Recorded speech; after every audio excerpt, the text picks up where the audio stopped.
The Dream of Eugene Aram. 'Twas in the prime of summer-time, an evening calm and cool, and 24 happy boys came bounding out of school. There were some that ran and some that leapt, like troutlets in a pool. Away they sped with gamesome minds and souls untouched by sin. To a level mead they came, and there they drave the wickets in. Pleasantly shone the setting sun over the down of Lynn. Like sportive deer they coursed around, and shouted as they ran, turning to mirth all things of earth, as only boyhood can. But the usher sat remote from all, a melancholy man. His hat was off, his vest apart, to catch heaven's blissed breeze, for a burning thought was on his brow, his bosom ill at ease.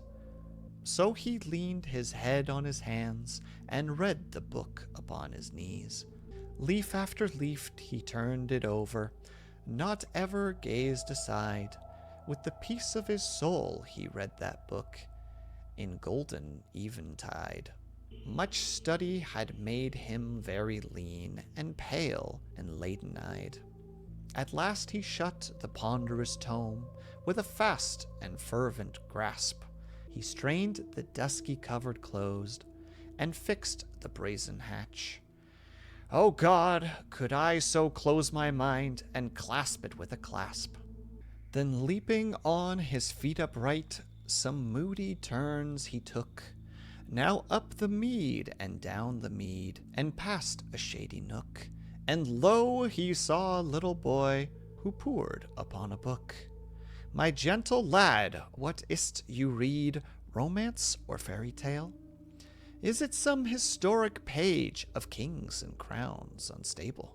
The young boy gave an upward glance, 'tis the death of Abel. The usher took 6 hasty strides, as smit with sudden pain, his hasty strides beyond the place, then slowly back again.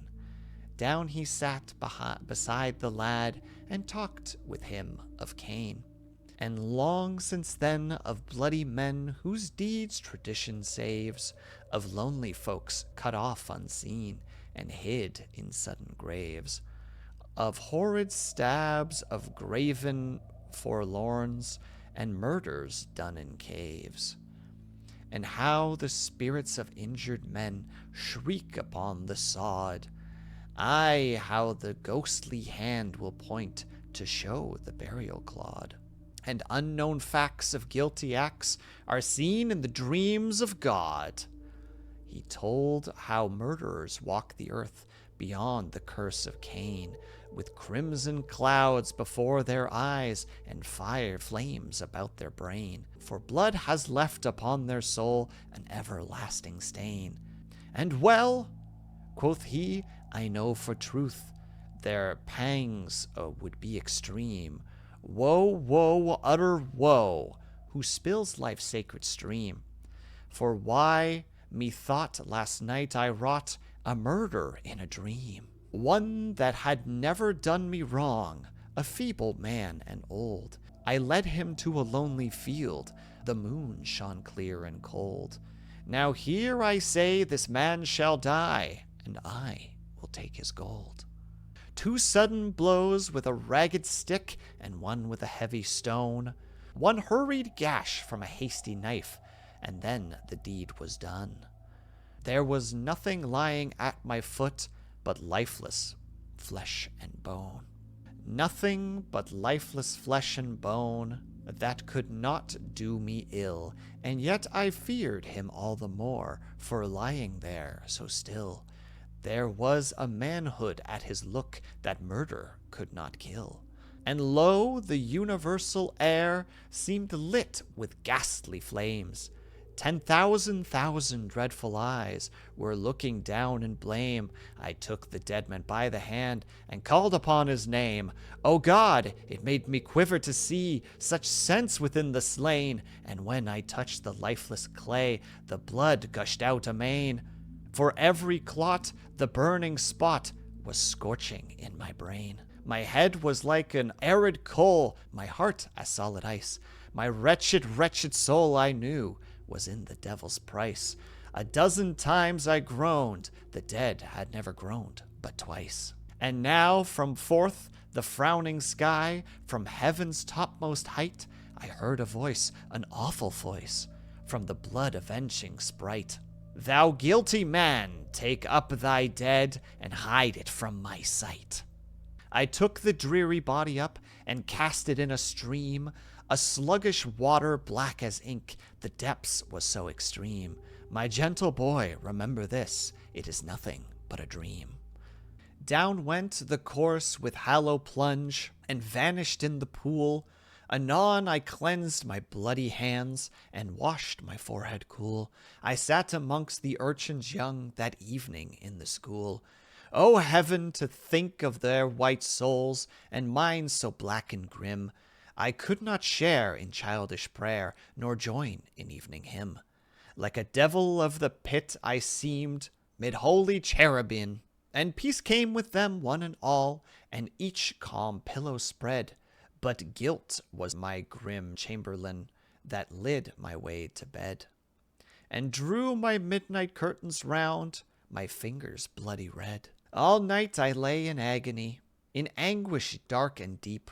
My fevered eyes I dare not close, and stared aghast at sleep. For sin had rendered unto her the key of hell to keep. All night I lay in agony, from weary chime to chime, with one besetting horrid hint that raked me all the time. A mighty yearning like the first, fierce impulse unto crime. One stern tyrannical thought that made all other thoughts its slave. Stronger and stronger every pulse did that temptation crave. Still urged me to go and see the dead man in his grave. Heavily I rose up as soon as light was in the sky, and sought the black accursed pool with wild misgiving eye. I saw the dead in the river bed, for the faithless stream was dry. Merrily rose the lurk and shook the dewdrop from its wing, but I never marked its morning flight, I never heard it sing. For I was stooping once again upon the horrid thing. With breathless speed, like a soul in chase, I took him up and ran. There was no time to dig a grave before the day began. In lonesome woods, with heaps of leaves, I hid the murdered man. And all that day I read in school, but my thoughts were otherwhere. As soon as the midday tasks were done, in secret I went there. A mighty wind had swept the leaves, and still the corpse was bare.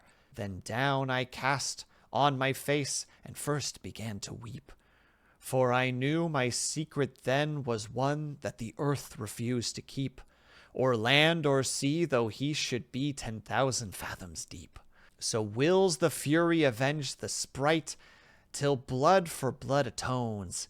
Aye, though he's buried in a cave, and trodden down with stones, and years have rotten off his flesh, the world shall see his bones. O God, that horrid, horrid dream besets me now awake. Again, again, with dizzy brain, the human life I take.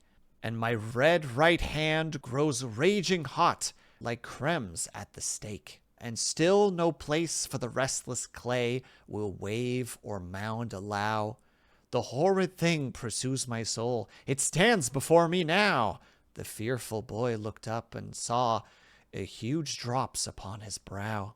That very night, while gentle sleep the urchin's eyelids kissed, two stern-faced men set out from Lynn through the cold and heavy mist. And Edgar Amar walked between them with gyves upon his waist.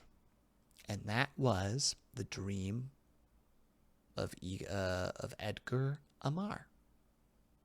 Or Aram. Gosh dang it, why dyslexia?